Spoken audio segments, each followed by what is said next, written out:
deep. Going back is Paz. He makes the play. Di Tommaso tags and goes to third.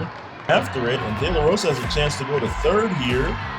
Tapia throws it into third, and it's not in time. 2-0 is hit over towards Rijo at short as it's up the middle. Going to his left is the short. Number to the left side, fielded by the shortstop Wall. Rounding third and heading to the plate is Tapia. The throw gets away field.